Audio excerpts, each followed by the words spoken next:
Thank you so much for having me. It is such a pleasure to be here to share my story with you all.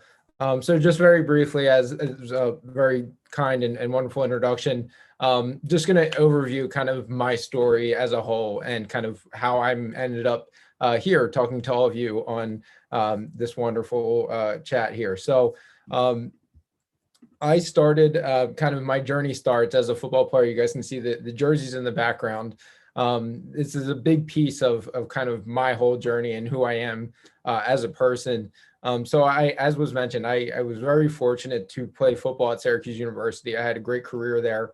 I had an opportunity. I realized during my playing days that I had an opportunity to play professionally. It was a dream come true. It was something I always wanted to be able to do.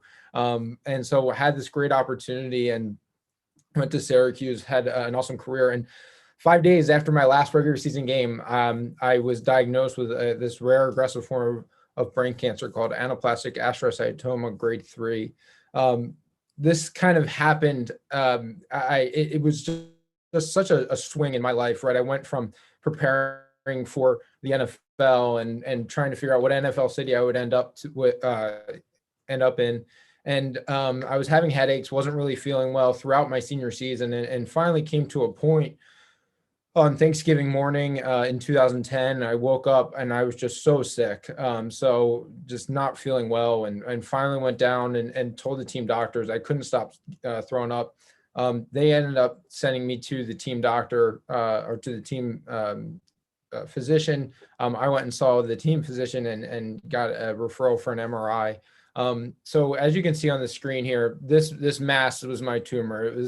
I've talked to a lot of neuroscientists, a lot of neurosurgeons. This is one of the bigger ones that they've seen in somebody who has survived. It was pretty scary. So this MRI was actually taken on my 21st birthday. I'm sorry, 22nd birthday. I was being prepped for brain surgery. And this was the scan that I had just before my surgery.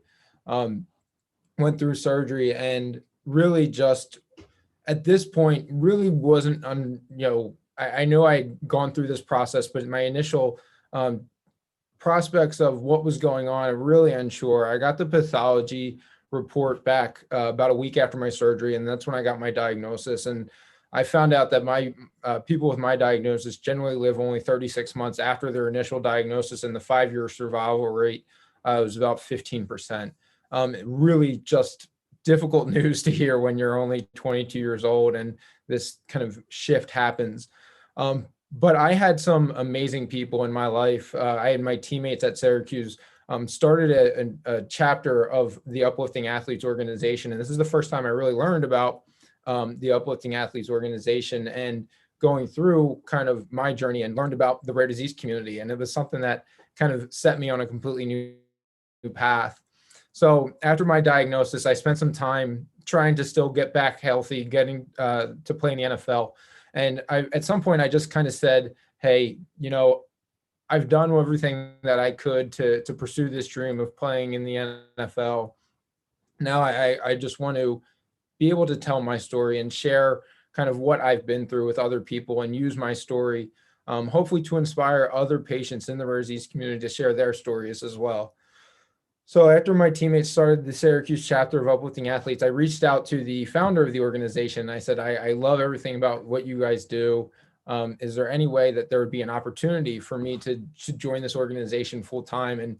And fortunately for me, there was. And so I joined the organization and really just became immersed in everything that we do as an organization and learning more about the rare disease community, how we could set and position our organization to serve the needs of the rare disease community. And it was a really unbelievable opportunity for me. In 2018, I was promoted to the executive director role. And the mission of our organization is to inspire the rare disease community with hope through the power of sport. And really what we believe is that around the world, here in the United States and in Canada, sports have such an amazing platform. It's arguably the most powerful marketing platform in the world.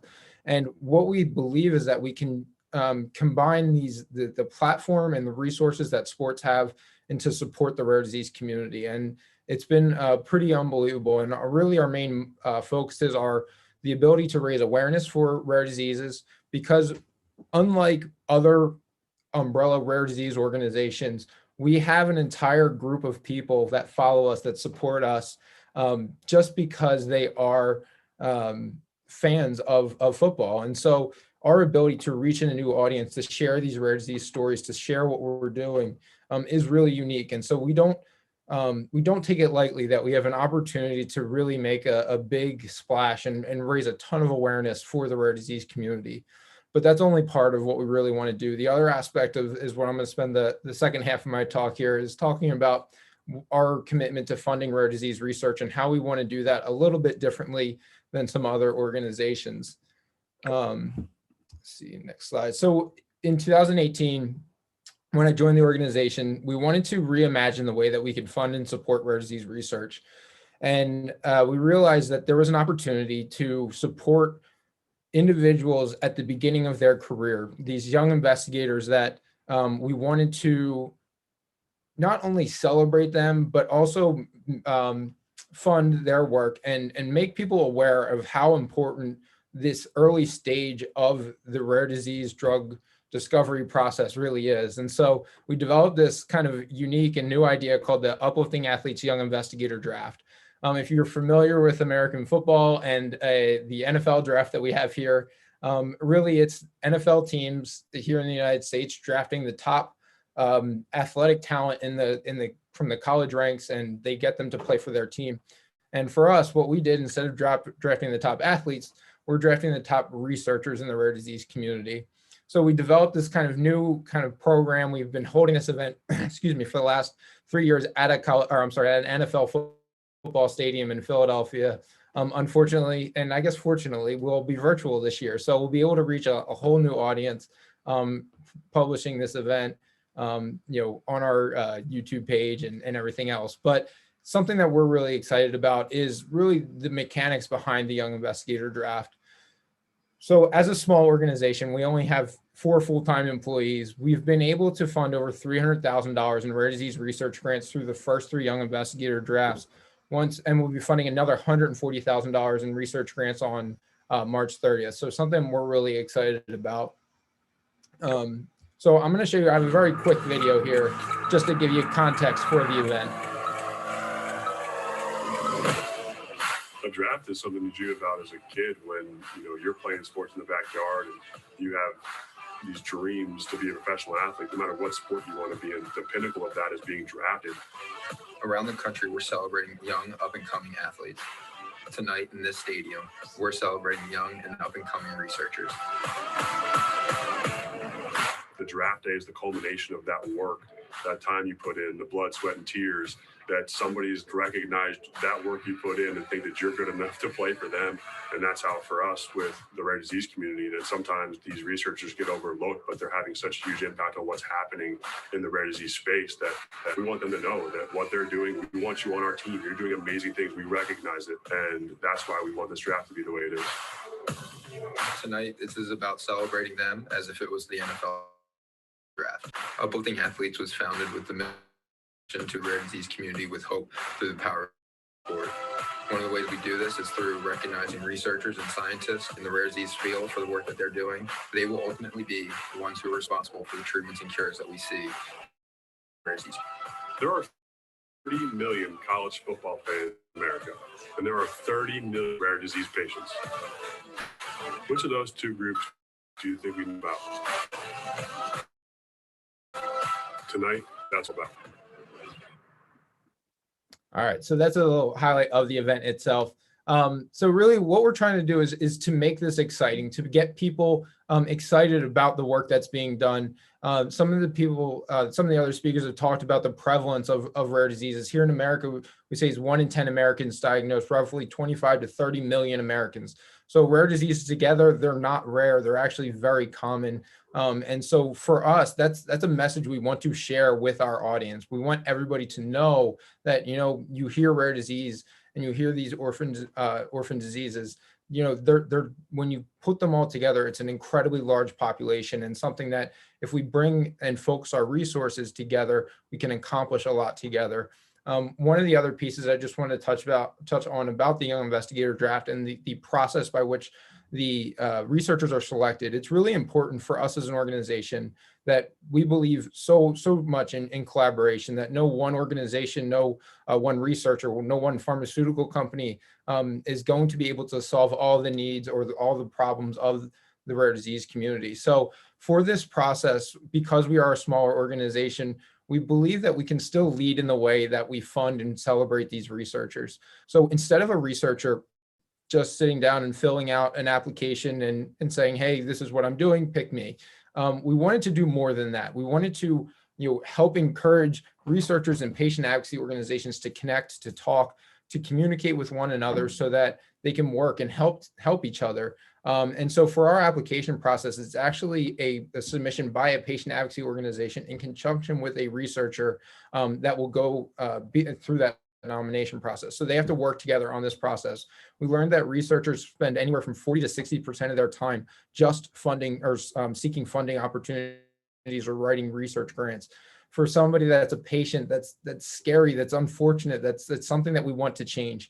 So we believe by building this connection with patient advocacy organizations and researchers, there's a couple opportunities that we can take advantage of.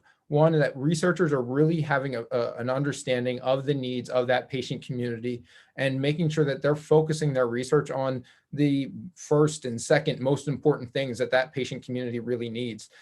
Secondly, we believe that these patient advocacy organizations have some of the ability and resources to be the fundraising arm or the advocacy arm for these researchers so that they can spend more time focused on the research, on that important piece. So for me, this program, this initiative is something that is deeply personal to me, because I know I would not be here talking to all of you if there were not researchers, if there were not advocacy organizations, if there were not pharmaceutical and biopharmaceutical companies that had been spending their time, money, and research dollars years before I was ever diagnosed. That's what ultimately gave me an opportunity to survive. So this is something that I am hoping that we as an organization at Uplifting Athletes can pay this forward and pass it on and encourage other organizations that have the ability to fund and work with rare disease researchers to really understand the process and to work and find ways that we can streamline this process, because these therapies are needed and this process is just needs to be expedited, and we need to work together and trying to see how we can break down those barriers. We've seen, I think one of the silver linings from COVID is how these things have really become streamlined, the opportunities, and they see the opportunities to work together across otherwise siloed areas in drug development, I think are the positives that we can take from this. But we need to make sure that we're advocating for these changes, with government and through pharmaceutical companies and technologies. So my last thing here, we as an organization, I think in general, just want to create a positive change. We want to use the talents, the abilities, the stories that we have to create positive change in the rare disease community and in our communities. So I wanted to thank you all for the opportunity to speak here.